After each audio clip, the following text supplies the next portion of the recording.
Anaking, bapa jeung ema lain jalma anu sagala aya. Hampura gelis kasep, bapa jeung ema teu bisa ngabagjakeun hidup. Hampura bapa jeung ema teu bisa ngabagjakeun ku harta jeung ku benda. Teu bisa nyumponan sagala pamenta hidup. Ema sareng bapa moal bisa ngawaris harta nu matak hidup sugema.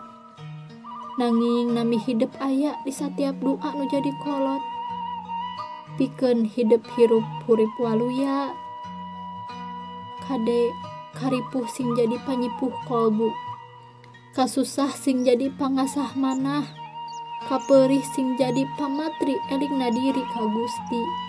Mihape hate, mihape letah, mihape lampah paripola. Kudu sadar yen diri anjeun aya nu nyipta jeung aya nu miara. Sabar dina kataatan ka mantena, sabar dina nyampurnakeun ikhtiarna. Syukur kanu sagala anu tos dipaparin ku anjeunna. Utamina tos dipasihan kasadaran sareng kasabaran. Sareng rasa syukur tina sehat jeung sagala rupana.